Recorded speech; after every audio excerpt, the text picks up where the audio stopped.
Russia sent a couple of planes to Beirut for evacuation of Russians in Syria. Is this the beginning of the end game? No. We made a statement today, the ministry explained. The planes delivered humanitarian assistance, another dispatch of humanitarian assistance. We have been regularly supplying humanitarian assistance to all Syrians. And we just informed the Russian citizens who reside in Syria, mostly those are women who married Syrian citizens, that there would be an opportunity to take them out because some of them expressed their desire to wait out this tough period in Syrian history, and about 100 of them decided to use those planes to go to Russia to spend time with their relatives. So compared with the numbers in Syria, 8,000, I think, registered Russians and about 24,000? No, I think it's less of those who are registered, but most of them are not registered.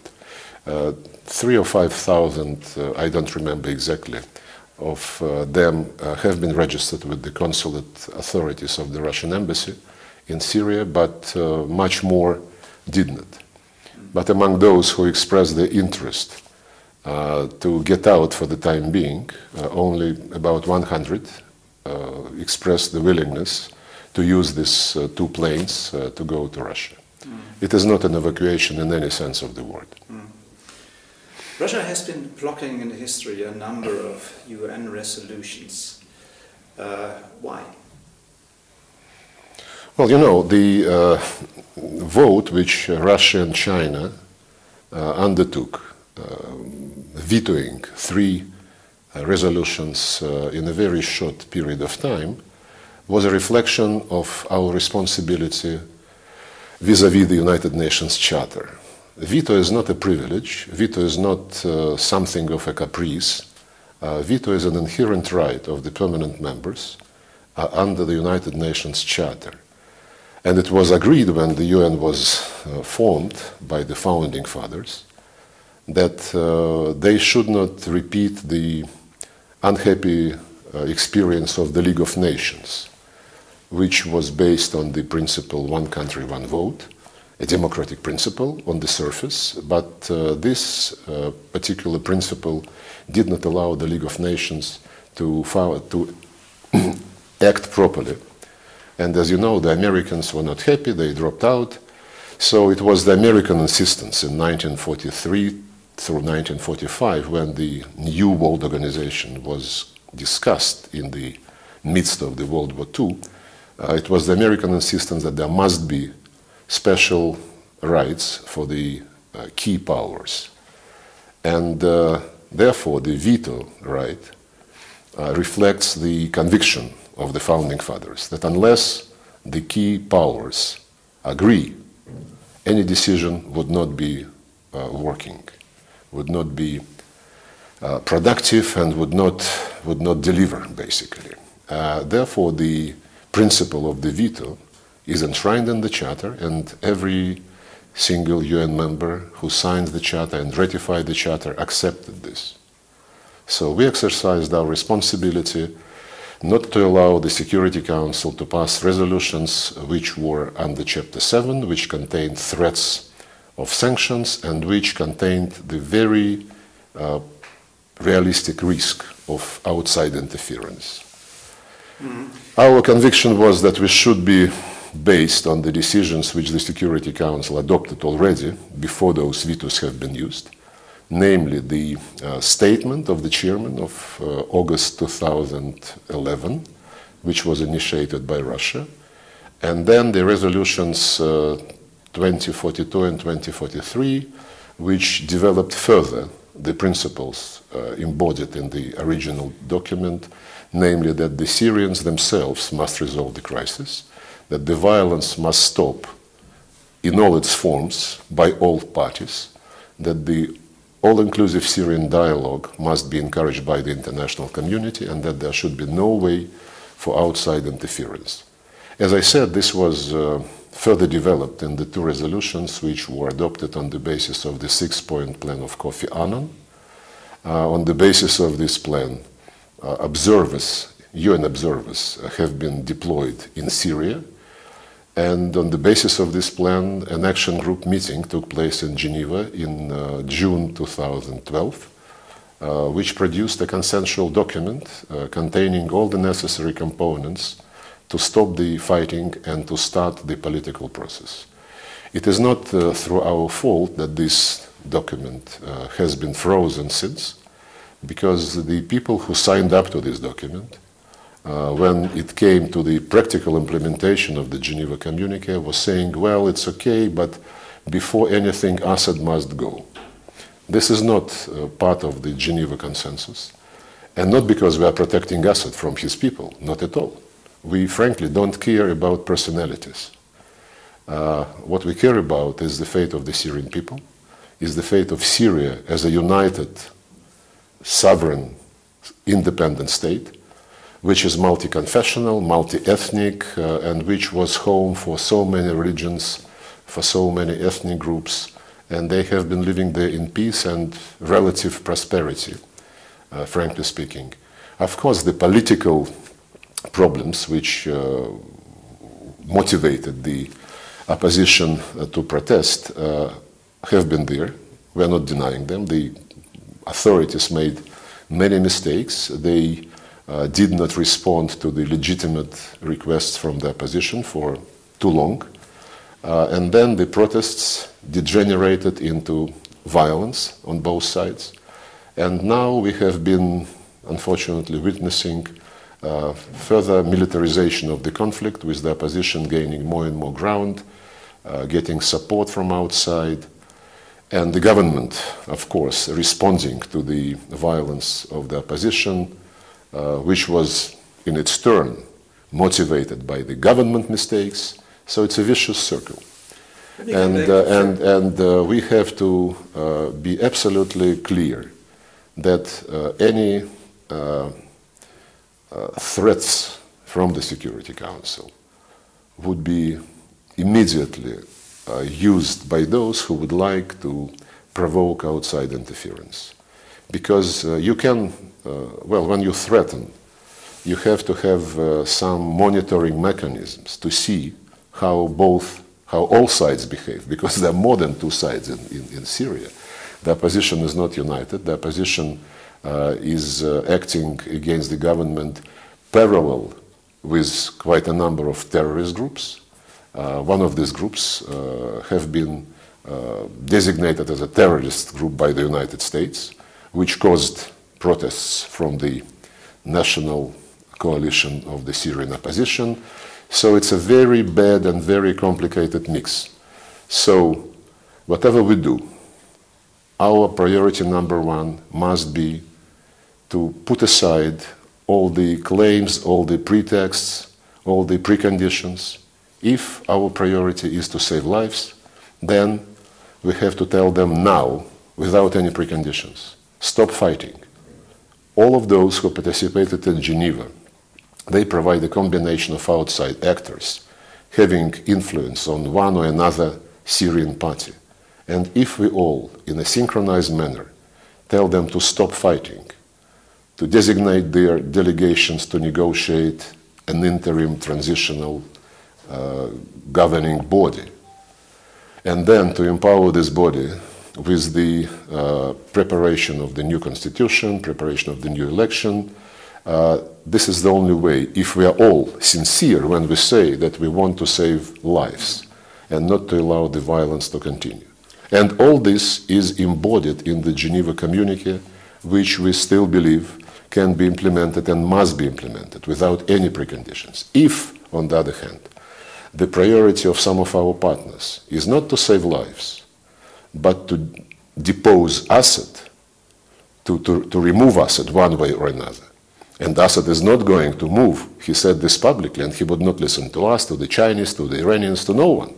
He said, I am Syrian, I was born here, I am protecting my people, and I would die in Syria. So if people believe under these circumstances, having heard his position, that before anything political can happen, he must be removed, then of course this is a position which we have. But those who promote this position must understand that the price for this geopolitical goal to remove Assad, the price is more and more lives of civilians in Syria. So we have to make a choice. Either we want to save lives, and then we have to forget about who is responsible for the time being and to bring all of them to a negotiating table. Or if we don't care about lives and care about Assad's fate, then of course no one can really help. You were there last year in February to speak with Assad. What was your impression at the time being? Well, our impression was that he's not really getting in line with the events. He was a bit more in the thinking that history is on his side. He was responding to our appeals to speed up the reforms, and he said that this would be done, this is on my plan, this is on my schedule, but unfortunately he announced those reforms only a few months later. Well, February was already late for the reforms. Had the reforms been announced in the summer of 2011, things might have went different way. The substance of the reforms went in the right direction. It was a multi-party system for the first time in so many decades. It was a new constitution allowing for this multi-party system, the law on mass media, the law on local government, something else. And they held the referendum on the new constitution, as you know. They held the elections. The government is now, technically speaking, is composed of the governing party and the opposition parties, but it was a bit late. Now, President Assad in January introduced a new plan inviting all patriotic opposition who is against outside interference to sit down, to have a national dialogue and to develop further the legislative reform and to prepare for new elections and to draft a roadmap for new Syria, which was rejected by the opposition. And I think that this is a mistake. Yes, these ideas of his, they are not probably satisfactory to all. And if you ask me, I would also believe that we might suggest some, improvements in what was proposed. But it is something which is moved forward by the acting president of Syria, and which is about dialogue and national reconciliation, saving the country from total destruction, saving the country from falling into pieces. And it's a proposal which is, with all its inefficiencies, potential inefficiencies, I would say, which is formulated in the context of political dialogue. When the opposition says this is rubbish, we don't accept this, maybe they don't like a lot in this proposal, maybe they don't like it at all. But the opposition is not offering any political alternative. The only thing which is uniting the opposition is toppling the regime. And this could also be understood. They don't like this regime, they have been tired of this regime, but the opposition during all these almost 2 years never produced any constructive platform. When this national coalition was formed in Doha at the meeting of the various opposition groups with some Western countries, the Gulf countries, Turkey helping them, they declared the creation of this coalition as a unifying mechanism, and they adopted a statement saying that the main goal of this coalition is to topple the regime and to dismantle its structure, which is absolutely against what the Geneva communique said. In Geneva, everyone agreed that we have to have a transitional period, but the structures of the country must remain untouched, not to repeat the mistakes which were made in Iraq, for example, when the entire system, when the entire government system was destroyed by the American occupation force. So, I would really like, and we meet with the opposition groups, with all of them, and we challenge them. Guys, we want you to be part of the solution. Therefore, okay, you hate the regime, but you must have some agenda for your country, not for the regime, for your people. An agenda which would spell out your political vision of how you get to a new Syria. And they, so far, for the 2 years, they failed to produce one. Mm-hmm. What actually, in geopolitical terms, is the issue in Syria in that context?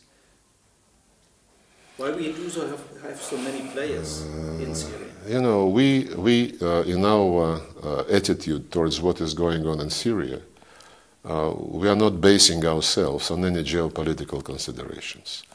We don't have any considerable vested interest, egoistic vested interest, economically, militarily, or otherwise, in the Syrian situation.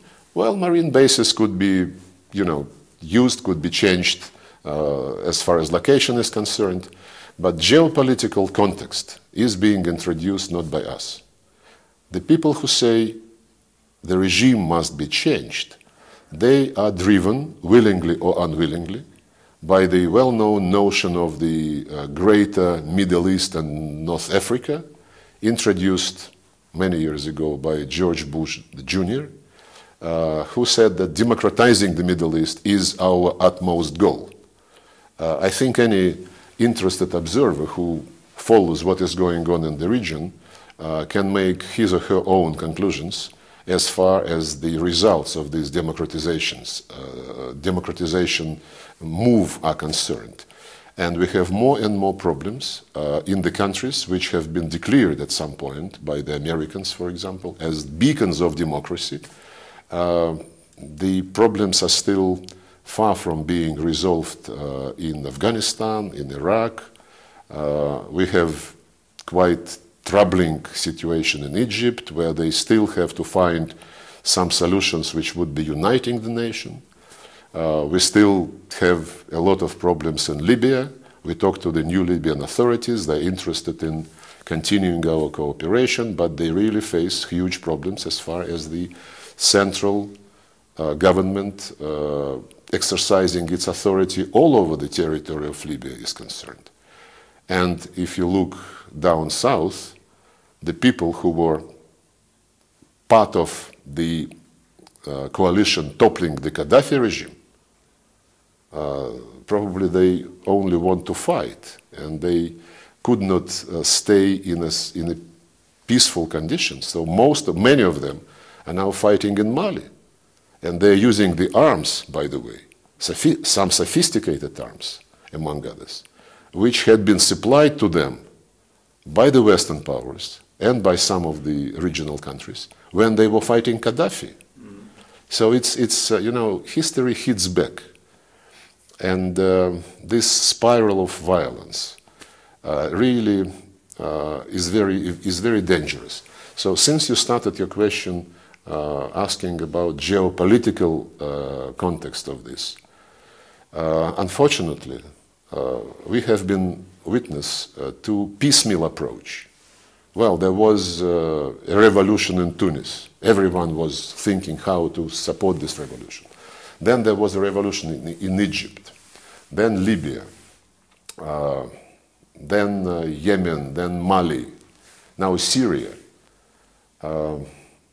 It is not a geopolitical vision. Geopolitical desire to have democracy all over the place, well, as a general avenue of the development of the humankind, it's absolutely logical.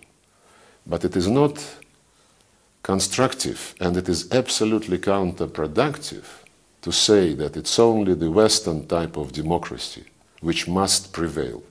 You cannot have Western type of democracy in Afghanistan, where they have centuries-old traditions, same in Iraq, same in Iran, same in Egypt. There must be understanding that the key principles of free elections, for example, and market economy, they are underlying factors of any more or less successful development of any nation. And more countries come to this conclusion. but to impress upon the countries with long history, very ancient civilizations, the nitty-gritty, which are understandable by the West, but which are very foreign to those countries, which relates to how exactly to organize this democratic and market economy process, is really self-defeating and could only create a situation where this impressive and imposing attitude would fire back. We have countries like Saudi Arabia, we have Qatar, we have Iran, we have Turkey, we have Syria, and we have Israel in the region.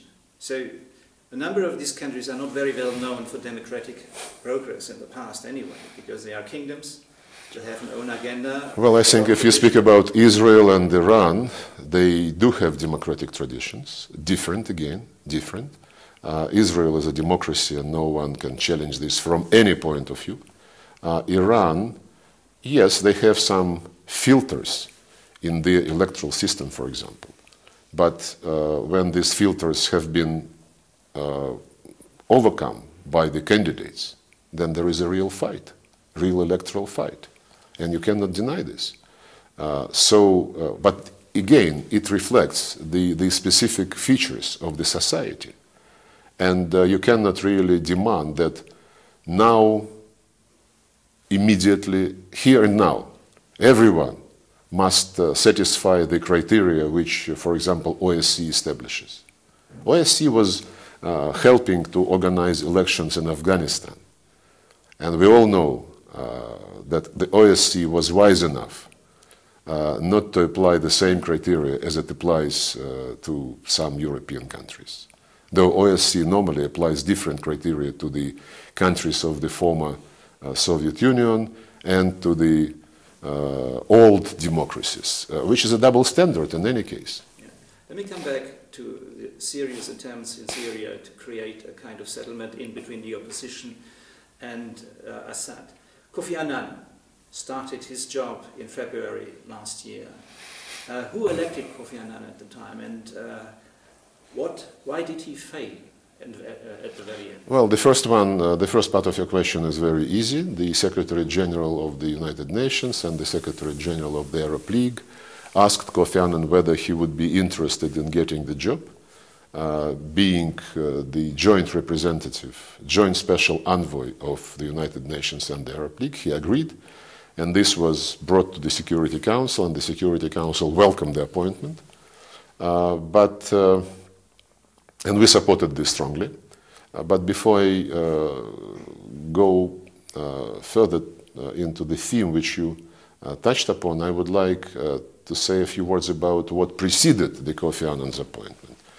Kofi Annan's appointment was preceded by the Arab League initiative in November 2011, which we strongly supported. And the initiative was about the need for the government and the opposition to stop fighting and to deploy the Arab League monitors to check whether this ceasefire is being observed.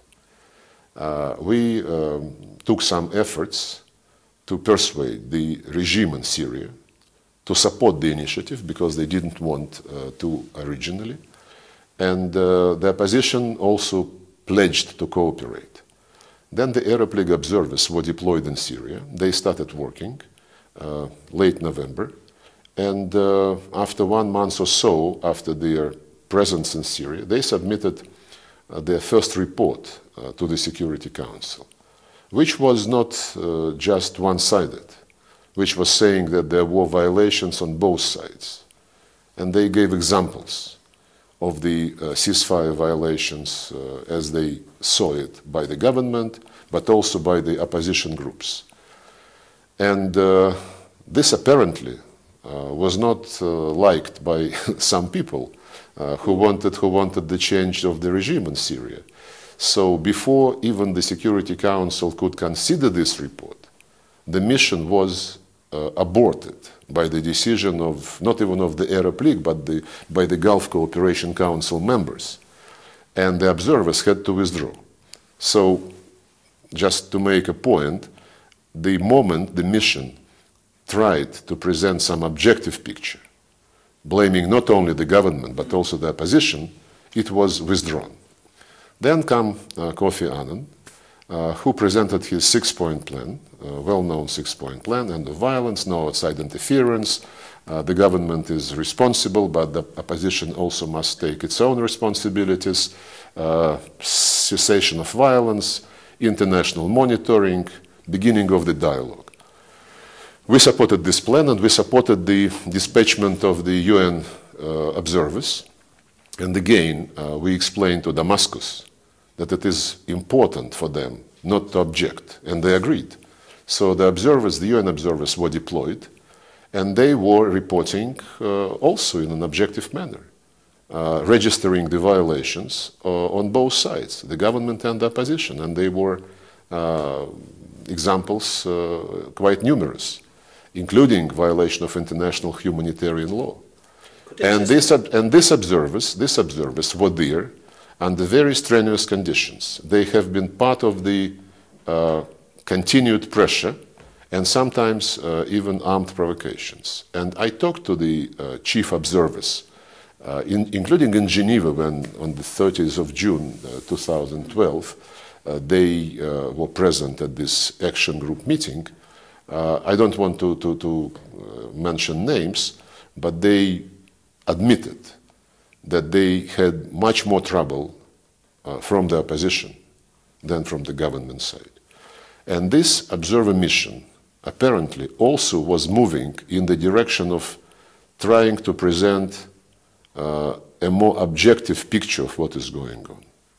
And then, as they were reporting in an objective manner, they came under more and more pressure, including some violent pressure, some provocations, and they had to withdraw.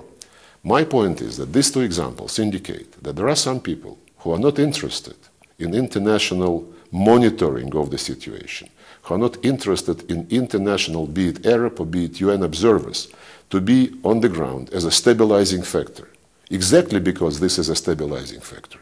And these people want to destabilize the situation and to provoke, the outside interference on the basis of igniting tension, using the government disproportionate actions as a pretext. Who is they?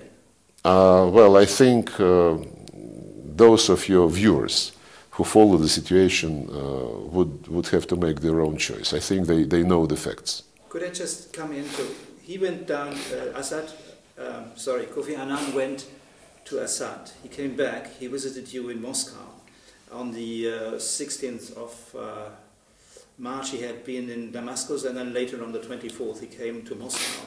What was his first report as far as the flexibility of the Assad regime was concerned? Well, his first report was that if we manage to stabilize, even relatively to stabilize the situation with these international observers, then he would be really counting on those countries who have more influence on the opposition to push the opposition into a dialogue with the regime.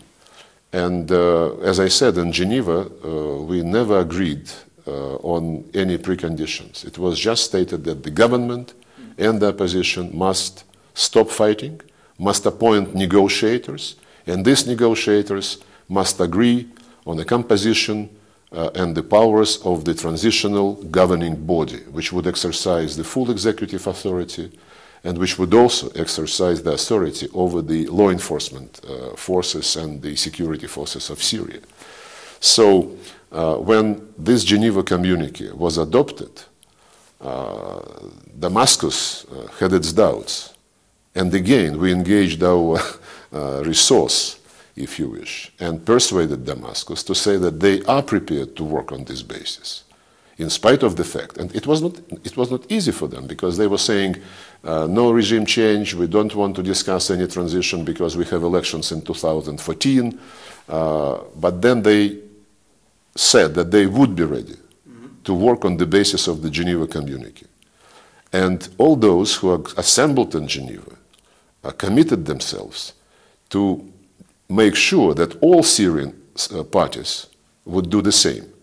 But unfortunately, the opposition rejected Geneva communique, Geneva Principles the next morning. And those who have influence on the opposition, be it countries of the region, be it Europeans, be it the Americans, never managed to persuade the opposition to change its mind, to change its confrontational mood. I mentioned about the creation of this Syrian national coalition of the revolutionary forces and the opposition. In November in Doha. Yes, and then they adopted, as I said, a two-page statement saying our main goal is not a constructive position, but toppling the regime, dismantling its institutions, and number three, no dialogue with the government. When I called our American friends, my colleague, the Secretary of State, and said, you keep saying that Geneva is the best hope, for us, that this is the basis. But you welcome the creation of the coalition, which said no Geneva, basically, no dialogue, dismantling the institutions. What is the reason for you welcoming this development? Could not you influence them? And they told us, well, it was most important for us to unify the opposition. As far as the platform on which they unified, we can influence them later. A couple of weeks later, there was a meeting of the Friends of Syria with the opposition in Marrakesh, Morocco, and we expected, some change in this absolutely destructive approach by the coalition, but there was none. And then we asked our friends in the US and Europe, you said that you would be able to influence the opposition in the direction of readiness for a dialogue and in the direction of accepting the Geneva Principles. And there was no answer. And we asked the same question from the opposition groups. In this very room, we have been meeting with most of them. We also have been meeting with them in Istanbul, in Paris, in London, in the United States, in Cairo. And we keep telling them that we encourage them to respond to what was agreed by consensus in Geneva by the group, which was composed of the 5 permanent members of the Security Council, the Arab League, Qatar, Kuwait, Iraq, Turkey, the European Union, and the United Nations. And we tell them, look, this is what we all want from you. They say, nothing before Assad disappears. Look, we cannot influence this wish. We cannot deliver on this. I don't think anyone can. Some people say, let's offer President Assad, some deal. Okay, if somebody is ready to offer a deal, do it directly to President Assad. If people say that without the removal of the president of Syria, it is impossible to have a dialogue, as I said at the beginning of our discussion, they must understand that he is not going to go, not because we don't tell him to, but because he has made his decision. And all those who met with him, including Lakhdar Brahimi and Kofi Annan, they confirm that the impression is that he is not going to go. So those who say that he must go before anything can happen, they must accept the responsibility for more and more Syrian lives, because the war would go on. There was one historical situation, obviously, in April last year, when a ceasefire was more or less suggested. That's when Kofi Annan's plan started, yeah. Why didn't it work? What happened, actually? Because in the beginning of April, it looked more or less okay, but then things developed. Well, I tried to refer to this situation in my previous remarks. I believe that there were some people who did not like the ceasefire to succeed, because they had their own, and still have their own agenda, which is the regime change in Syria. And basically this implies, and this involves, the plan to ruin the multi-ethnic, multi-confessional nature of the Syrian, and secular nature of the Syrian state, which would have a disastrous effect all over the region, because in Syria you have Sunnis, you have Shia, you have part of Shia philosophy Alawites, you have Druzes, you have Christians, and you have Kurds. And the Kurdish issue is the one which I am sure not only Turkey but many other countries must keep in mind. Because if Syria disintegrates, I don't know what the Kurdish issue would give all of us. There was most of the arguments about Syria is a kind of massacre marketing to a certain extent in the public. There was this famous massacre of Hula. Infamous Massacre of Hula, you're correct, as far as language is concerned in that context. And it was on the eve of Annan's more or less last attempt to go to Assad at the end of May. And at the very moment it happened, it appeared on the internet, horrible pictures, and it was always connected with the name of Bashar al-Assad. What is your information about this massacre? Well, it is not my information, it is the information which was proved by NGOs, by independent observers. The village of Hula witnessed disgusting massacre of many members of several Sunni families, but Sunnis who were loyal to the regime.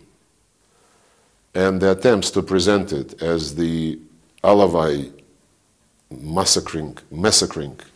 making massacre of Sunnis, they were immediately shown on the TV screens, on the internet, and this was not true.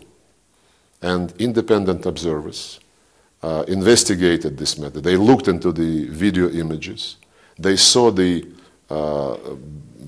ribbons of the colors of the Syrian flag on the hands, on the arms of these murdered people, and they analyzed other information. It was a provocation intended to make the regime responsible. Just like the recent terrorist attacks on the Aleppo University, where 82 people died and almost 200 were wounded, was alluded to as a possible act by the regime, including on such a respectful and respected channel as CNN. This was never repeated again, but there was an attempt to drop this thought into the public domain. We have been cooperating with mass media, as you might imagine, as the Foreign Ministry, for many years, and in a very intensive and open way. And we respect greatly the professionalism and the objective character of the coverage of the events by most of our colleagues. But we also know that sometimes people in the media, willingly or unwillingly, play into the hands of those who want to provoke events or to move the public opinion one way or another artificially, to mislead the public opinion. There were instances when, during the immediate phase of the Syrian tragedy, there were images on quite respected channels of massacre, and they were saying this is the regime killing the civilians, only to find out later by independent observers that the images were some 8 years old and they related to the Iraqi war. And we had our own experience in August 2008 when Saakashvili started war against his own people because he said that South Ossetians are my citizens, so he attacked his own citizens. And the Western channels were showing images of tanks moving into a human settlement in a city, in a village, and saying that's the Soviet troops, the Russian troops, of course, but they almost said Soviet, the Russian troops entering the Georgian city of Gori, while the expert research of these images showed that this was the Georgian troops entering the South Ossetian city of Tskhinval. So things like that happened.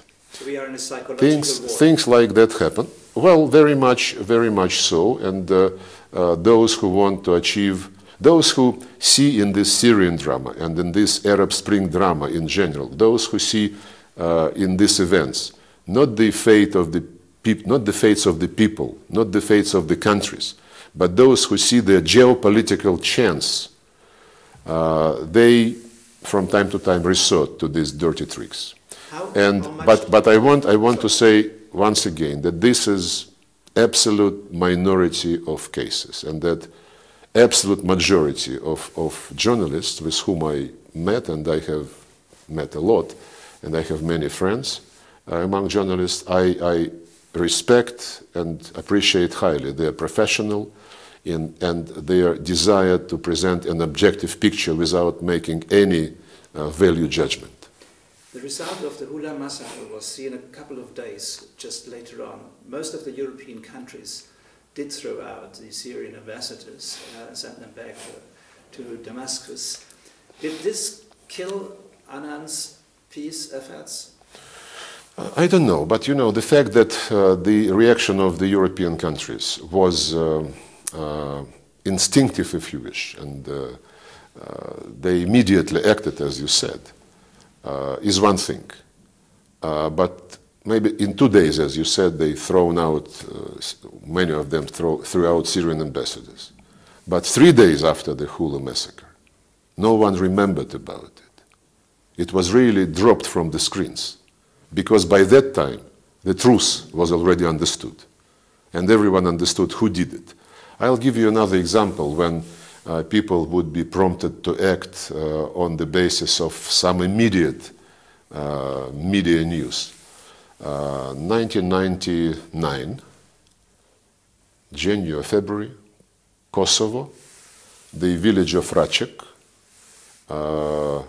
Ambassador Walker of the United States, who was the chief of the OSCE mission in Kosovo, he arrived to the village of Racek after receiving the information that there was some massacre.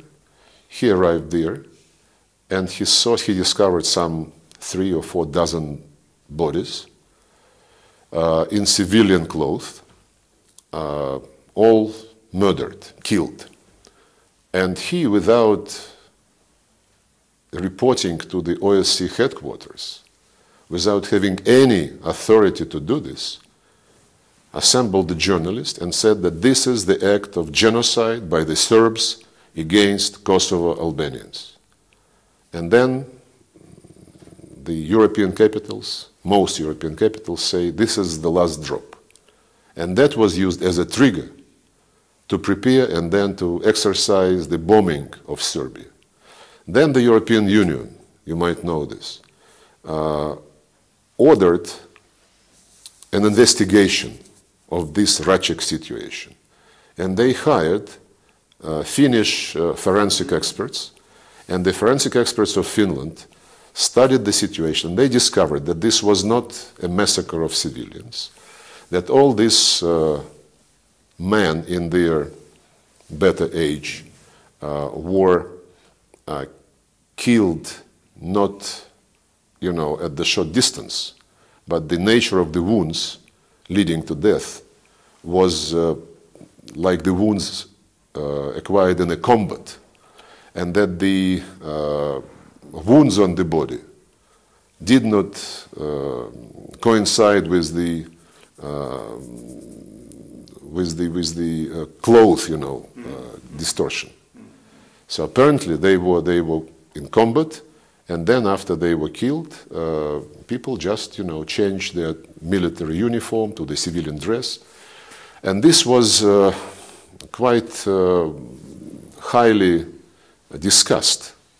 So I was serving there in New York on the Security Council, and we asked the Security Council to ask for this report to be submitted to the Council, because Racek incident was really the trigger for the war against Serbia without any Security Council permission. Then we were told that it was not the property of the United Nations, it was the property of the European Union. Then we came to the European Union and saying, guys, friends, it's an important thing, it's about the future of Europe, it's about Helsinki Final Act, it's about how you handle conflicts in Europe on the basis of the Helsinki principles. can you share this report with the Security Council? They said, look, we already sent it to the International Tribunal on former Yugoslavia, so it's the property of the tribunal. Then Carla Del Ponte was the chief prosecutor of the tribunal, and he visited New York from time to time. I met with her and I said, Carla, why don't you give it to the Security Council? Well, it's quite confidential report. I don't know why. I said, okay, maybe we can reach a compromise that you would deposit the report with the Secretariat in a secret room, and only ambassadors, members of the Security Council, would come and read the report without making any notes. This was also denied. Then there was some leak that the actual story is, as I told you, that this was a clear-cut provocation. So, but this gave rise to a development which changed the map of the Balkans. So, yes, things happen. When Ibrahimi came back just recently from Damascus, what did he tell you about the situation? Well, he's not optimistic. He say that he is trying to send a message about the need to start working on the basis of Geneva, that he wants, to see the regime showing flexibility, and the regime does not say no, but basically does not say yes. The message which the regime gives to Brahimi, as Brahimi told me, is you first deliver on the opposition, because the opposition doesn't even want to accept the notion of a dialogue. And we, the regime, we are ready for the dialogue with those who are not in favor of outside interference, who are patriotic opposition, who think about their own country, and so on and so forth. Then Brahimi, as you might have heard, offered to have a meeting between Russians, Americans, and himself, and we met with Hillary Clinton in Dublin in the margins of the OSCE ministerial meeting. And it was a brief meeting, but the suggestion from Brahimi was, why don't we try in this format to find some way to implement the Geneva Communique. No one denies the Geneva Communique. Everyone accepts the Geneva Communique. But some people say it is subject to interpretation. What kind of interpretation, I don't know. It is a very blunt statement.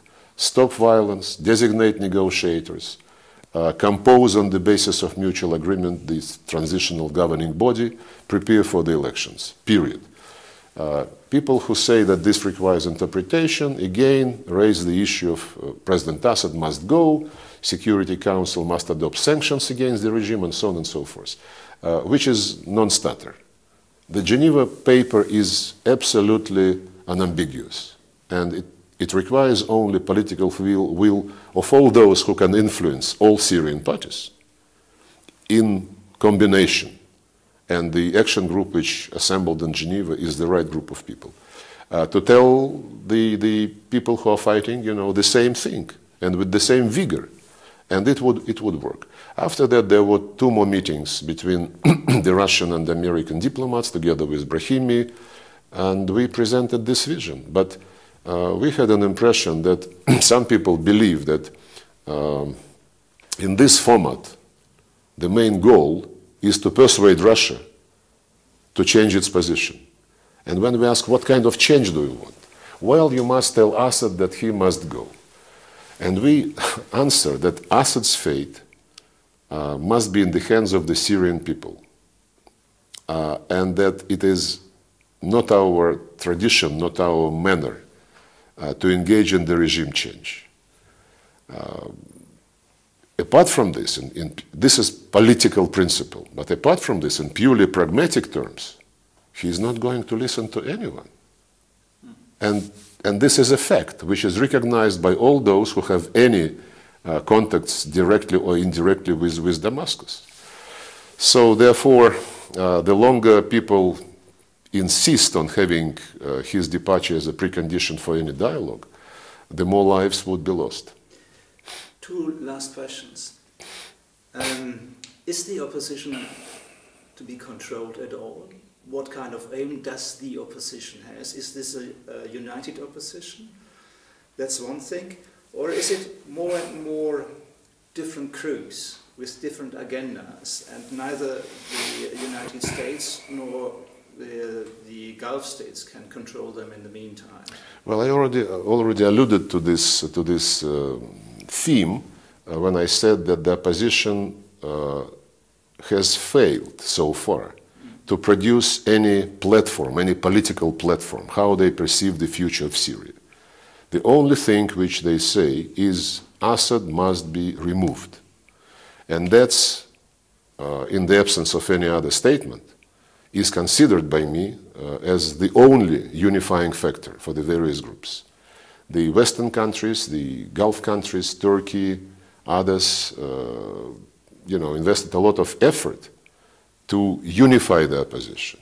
And this coalition was created, and I described the political credo of the opposition, which is not really constructive at all.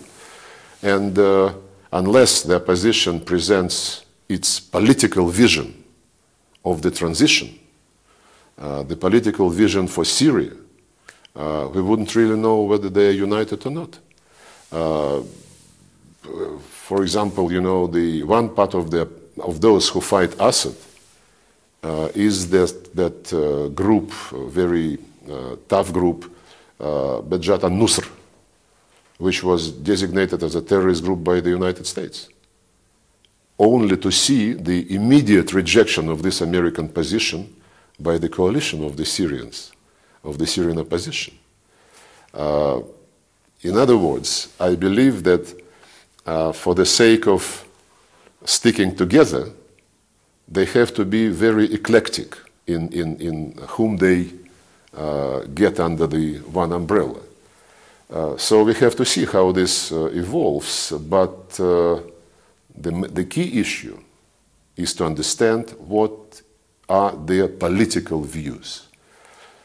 Before any discussion of any change in the personalities, in structures probably, there must be an agreement, an underlying agreement of principle, which would clearly spell out guarantees to all Syrian groups, ethnic, confessional, otherwise, that each of them, each minority, would feel comfortable and safe in the new Syria. And I believe this would be the most important first step in any national dialogue. And the opposition must show that it is really interested in keeping Syria pluralistic in ethnic and religious way. And as soon as such proposals of guarantees to all minorities, guarantees of security, guarantees of the dignified place in the society, guarantees which would make everyone comfortable in Syria, it's only after this has been put on the table and endorsed by all main players that we can practically start discussing persons, personalities, and the structures, and so on and so forth. Are we marching towards the direction of a kind of rather strange new Cold War? Obama issued an order that the CIA should support the opposition. The Turkish president or the prime minister supports the opposition. Saudi Arabia and Qatar are sending weapons and fighters to Syria. Russia and Iran are accused of sending advisors and weapons. Are we getting in a bigger confrontation in the meantime? Look, Russia does not send any advisors. I cannot speak for Iran. It is another country. Russia doesn't have any advisors on the ground. Countries of Europe and some countries of the region, they have, and probably, well, the United States openly stated that on the border with Syria in Turkey, they have their special forces instructors to work with the opposition. They don't make any secret out of this.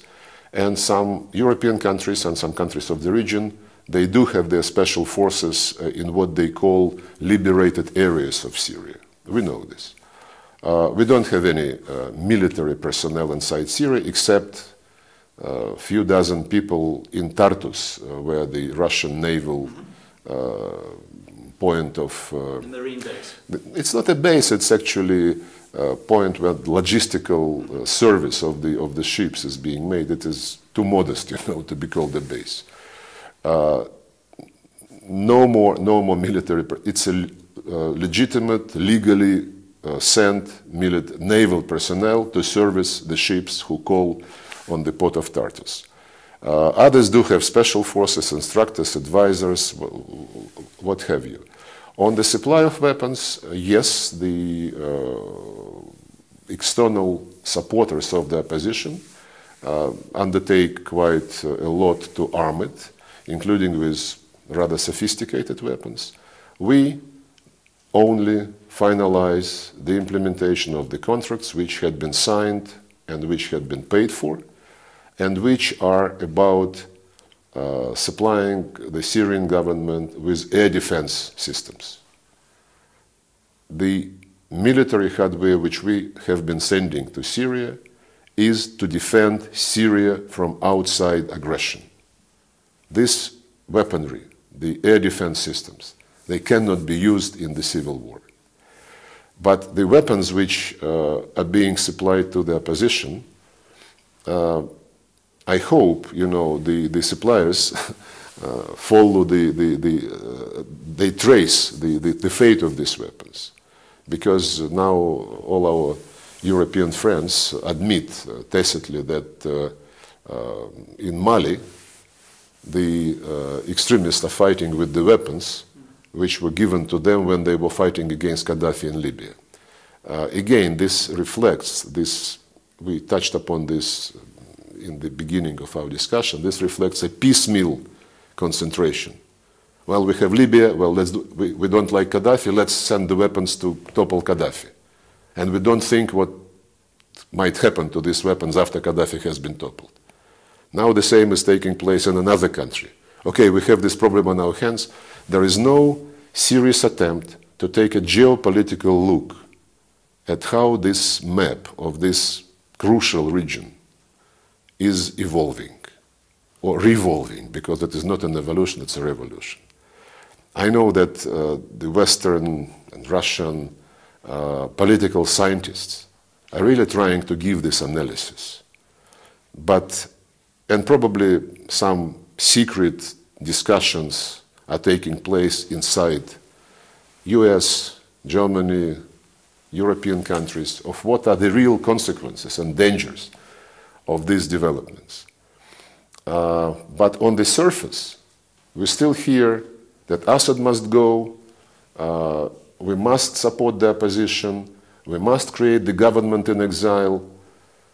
In other words, my feeling is that people who decide on foreign policy in the West understand much, much better what is going on compared to what they say publicly.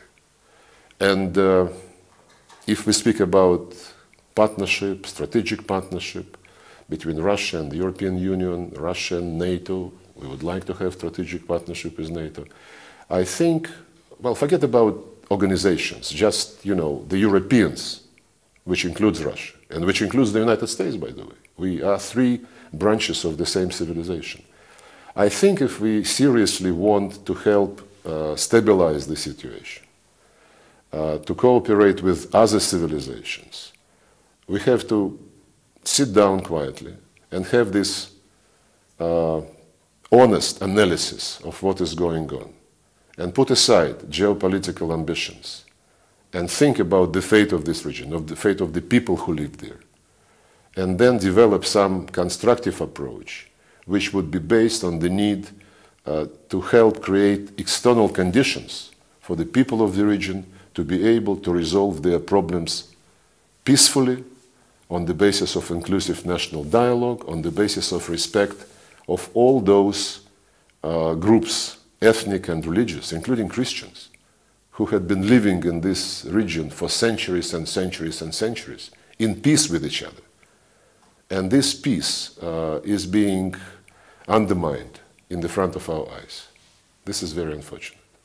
Last question. Did Kofi Annan, before he resigned, call you and said, I'm going to resign? And what was your reaction if he did? Well, he said that he would be... yes, he said that his mandate would be expiring at the end of August, I think, last year, and that he would ask the Secretary General to find some replacement. And what was your reaction? Well, I said, Kofi, it's your decision.